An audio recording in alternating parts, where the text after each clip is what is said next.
The world is more complex than it seems, especially when you start to notice that the invisible strings of control extend to the most fundamental aspects of our lives, to the clothes we wear, to the air we breathe, to the technologies that surround us. Let's start with something simple: synthetics. Why have natural fabrics like 100% cotton or wool suddenly become a rarity? Why are school uniforms made from synthetics, forcing children to spend years in a material that can cause allergies? Why did farmers in New Zealand suddenly find there was no market for their wool, with preference given to synthetic fibers? The official version is about economics, convenience, durability. But what if the real reason is far more technological and sinister? A theory exists that synthetic clothing is part of the infrastructure of the future, a part of the power supply system for implantable chips. Through friction with synthetic fabrics, our bodies generate static electricity. This energy could be enough to recharge a microscopic device implanted under the skin. The same kind of chip that is already being injected into dogs via a syringe today, a chip that requires no external charging. We are being prepared for total chip implantation, and our clothing is just one element of this preparation. Now, let's look up. Chemtrails. This is no longer a theory, but a daily reality for millions around the world. The sky, covered in an unnatural haze in grid-like patterns that do not dissipate, and a sudden, inexplicable drowsiness that sweeps over entire regions. Italians are now openly saying they are poisoning us with chemtrails. We are sleepy, like zombies. This condition affects not only humans, but animals as well. Dogs are sleeping all day. This is a systemic attack aimed at suppressing our will and our life force. But who is behind this? Who are the actors playing out this global spectacle? Look at the political stage. We see characters playing the roles of presidents. But are they who they claim to be? Take the figure of Putin. There are AI-based programs that can age a person's photograph with astonishing accuracy. When a photo of young Putin is fed into such a program, the result has nothing in common with the creature we see in the Kremlin today. The difference is 100%. This suggests we are dealing with doubles, with actors playing a role. But why? Officially, we are told it's for security. But what if it's something else?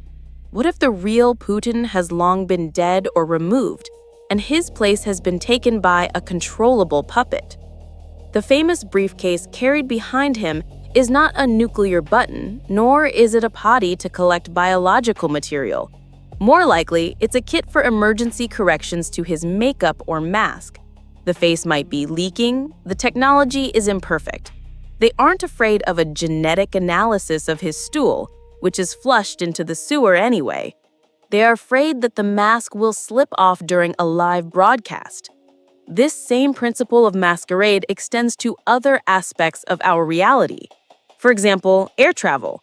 We are told about speeds of 700 to 900 kilometers per hour, about an outside temperature of minus 60 degrees Celsius, about cabin pressurization and the risk of depressurization. But what do we actually experience? During takeoff, we are indeed pressed into our seats, but this lasts only a couple of minutes. Then, a smooth glide.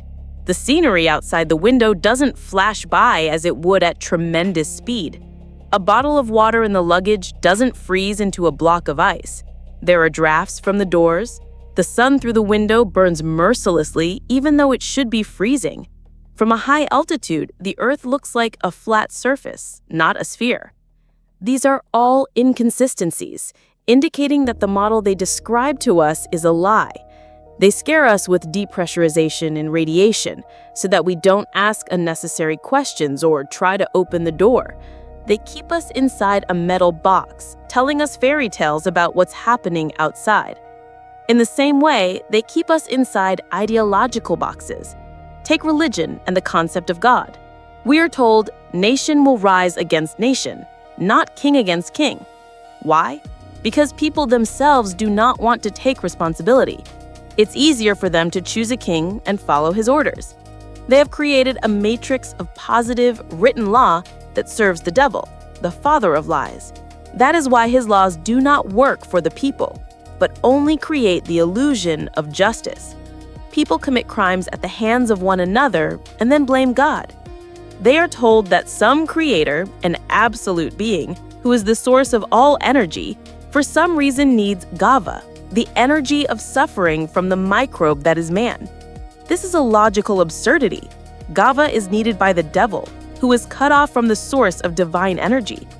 But while we argue about God and the devil, they are driving us into a new, far more terrifying trap. And the key players here are not the security forces. The enforcers are just a tool. They create nothing. They don't write the programs for the digital concentration camp. They don't develop the vaccines. They don't synthesize the chemicals for the chemtrails. Who does? The IT specialists, the computer geniuses who are building the programs for total control with their own hands. They are developing the apps for digital currency, testing biometric systems, writing the algorithms for an artificial intelligence that will replace them. And they will perish in the very same concentration camp they helped to build. They hold the real power. They can break these programs. They can sabotage the system from within. No enforcer could ever prove their guilt, because to do so, you'd have to be an IT specialist yourself. But they continue to work for the system that will destroy them and their families. Why? Because they, like everyone else, believe in money, in a career, in the idea that it won't affect me.